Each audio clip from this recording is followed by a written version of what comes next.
Hello friend, आज के इस वीडियो के माध्यम से आपको बिहार तकनीकी सेवा आयोग के अंतर्गत ट्विटर पोस्टों के लिए जो एप्लीकेशन सबमिट किए हैं उनका सीट जो 216 है और इन कैंडिडेटों के लिए एक कट ऑफ हम जारी कर दिए हैं। अगर आपको इस कट ऑफ के आसपास अगर आपका पॉइंट बन रहा है सारे मार्कों को जोड़ करके, तो ट्विटर पोस्टों के लिए आप बिल्कुल रूप से अपना काउंसलिंग करा पाएंगे और आपका रिजल्ट यहाँ पर बिल्कुल रूप से हो जाएगा। साथ ही फ्रेंड, काउंसलिंग कब तक होने की चांसेज है इस पर भी बात करना ज़्यादा ही जरूरी है, क्योंकि आप लोग बार बार पूछ रहे थे तो हम इकट्ठा जानकारी लिए हैं। तो बिल्कुल रूप से चलिए ट्विटर से रिलेटेड कट ऑफ के बारे में जानकारी ले लेते हैं, फिर काउंसलिंग कब होगा उनके बारे में जानकारी लेंगे। फ्रेंड, जानकारी लेने से पहले आपको ये नोटिफिकेशन देख लीजिए, फिर आपको कट ऑफ पर लेकर चलेंगे। बता देंगे फ्रेंड कि चयन प्रक्रिया यानी कि सिलेक्शन प्रोसेस अगर आप लोग एक बार समझ लेंगे तो फिर कट ऑफ वाला पॉइंट आपको समझने में आसानी होगा। आपका जो सिलेक्शन प्रोसेस है ट्विटर पोस्टों के लिए, तो फ्रेंड इसमें आपको बीएससी नर्सिंग से 60% मार्क दिए जा रहे हैं, वही एमएससी नर्सिंग के लिए 15% मार्क दिए जा रहे हैं। अगर आप लोग संविदा कर्मी हैं, बिहार राज्य के सरकारी नर्सिंग स्कूलों संस्थानों में शैक्षणिक कार्य के लिए अगर आप लोग संविदा कर्मी हैं, एक्सपीरियंस है, तो 1 वर्ष के लिए 5 अंक दिए जाते हैं। अधिकतम आपको 25 अंक दिए जाएंगे, यानी कि अधिकतम 5 वर्षों का ही यहाँ पर वैलिड किया जा रहा है। तो इस तरह से अगर आप लोग बात करोगे तो 100 अंक मिला करके आपको यहाँ पर काउंसलिंग के लिए बुलाया जा रहा है। तो फ्रेंड, हम आपको इसमें पूरा जानकारी दे देते हैं। सबसे पहले फ्रेंड, अगर हम मान लेते हैं कि अगर आपको बीएससी नर्सिंग में अगर 40% मार्क है, याद रखिएगा बीएससी नर्सिंग में अगर आपको 40% मार्क है तो इसका 60% मार्क लिया जाएगा, यानी कि 0.6 से गुना करेंगे तो इसका कितना हो जाएगा, 24 हो जाएगा। याद रखिएगा 24 यहाँ से ये पॉइंट मिल जाएगा।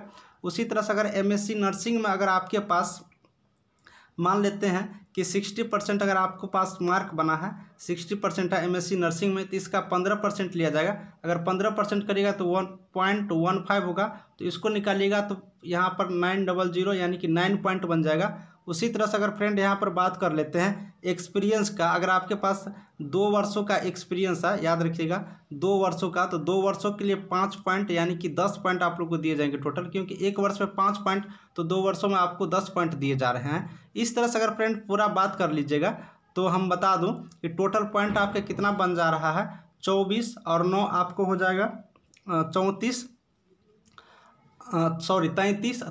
और 10 यहाँ पर काउंटिंग कर दीजिएगा तो 43 हो जाएगा। फिर से यहाँ पर देख लीजिए 9 4 13 और 2 1 3 यानी कि 1 4 43, यानी कि आपका 43 पॉइंट बन रहा है। तो आपने स्कीम समझ लिए होंगे। फिर से हम इसको एक बार दिखा देते हैं कि बीएससी नर्सिंग में आपको 60% मार्क दिया जा रहा है। यहाँ से आप लोग देख लीजिए इस पॉइंट को कि बीएससी नर्सिंग में आपको 60% की बात किया जा रहा है, तो 60% यानी कि 0.6 हुआ, 0.6 निकाल लीजिएगा। अगर आपके पास 40% मार्क आते हैं बीएससी नर्सिंग में तो इसका 60% 24 हो जाएगा। एमएससी नर्सिंग में मान लेते हैं कि 60% मार्क है, इसमें 15% मार्क दे रहे हैं तो 15% 9 हो जाएगा। और 2 वर्ष एक्सपीरियंस है तो 5 पॉइंट के हिसाब से 10 पॉइंट, इस तरह से 43 पॉइंट आपका बन रहा है। तो ये आपका एक पॉइंट कैलकुलेशन करेंगे और इसी के आधार पर आपका सिलेक्शन होगा। तो अब चलिए हम आपको मेरिट पर लेकर चलते हैं। अगर मेरिट पर आइएगा काउंसलिंग के लिए जो कट ऑफ पर आइएगा, तो कट ऑफ पर आइएगा तो आप ये अनुमानित कट ऑफ देख सकते हो एडवर्टाइजमेंट नंबर 1 2022 के लिए। यहाँ पर ये कट ऑफ रहने वाला है। जनरल कैटेगरी से है तो 49 पॉइंट आपको बनना चाहिए। याद रखिएगा जनरल कैटेगरी से 49 पॉइंट अगर आपका बन रहा है, पॉइंट कैसे कैलकुलेट करेंगे हम आपको दिखा दिए, तो आपका फिर यहाँ पर रिजल्ट कन्फर्म है। उसी तरह से ईडब्ल्यूएस कैटेगरी में 38 पॉइंट बनना चाहिए। एससी कैटेगरी को तो 36 पॉइंट बनना चाहिए। उसी तरह से आगे बढ़ते हैं, एसटी कैटेगरी के लिए 37 पॉइंट बनना चाहिए और ईबीसी कैटेगरी के हैं तो 38 पॉइंट बनना चाहिए। आगे चलिएगा तो आपको ओबीसी कैटेगरी के लिए आपको 40 पॉइंट बनना चाहिए। और आगे बात करेंगे ओबीसी फीमेल कैंडिडेट के लिए तो सिर्फ इसमें भी 40 पॉइंट बनना चाहिए। तो फ्रेंड, यहाँ पर आपने देख लिया कि जो भी कट ऑफ है आपके पॉइंट है, BSc nursing, MSc nursing, experience तीनों को कैलकुलेट करके हमने दिखाया, पॉइंट बना करके दिखाया और पॉइंट का कट ऑफ भी देख लिए। अगर आपका पॉइंट इसके आसपास बन रहा है, 1-2 पॉइंट आगे पीछे हो सकता है, लेकिन इससे ज़्यादा नहीं जाने वाला है, तो बिल्कुल ऊपर से आप लोग कन्फर्म रहिए कि आपको काउंसलिंग में बिल्कुल रूप से रिजल्ट हो जाएगा और आप काउंसलिंग करा पाएंगे। तो फ्रेंड अब ये चीज़ कंप्लीट हो गया। काउंसलिंग कब तक होगा? काउंसलिंग होने के चांसेस फ्रेंड 15 अप्रैल के बाद है।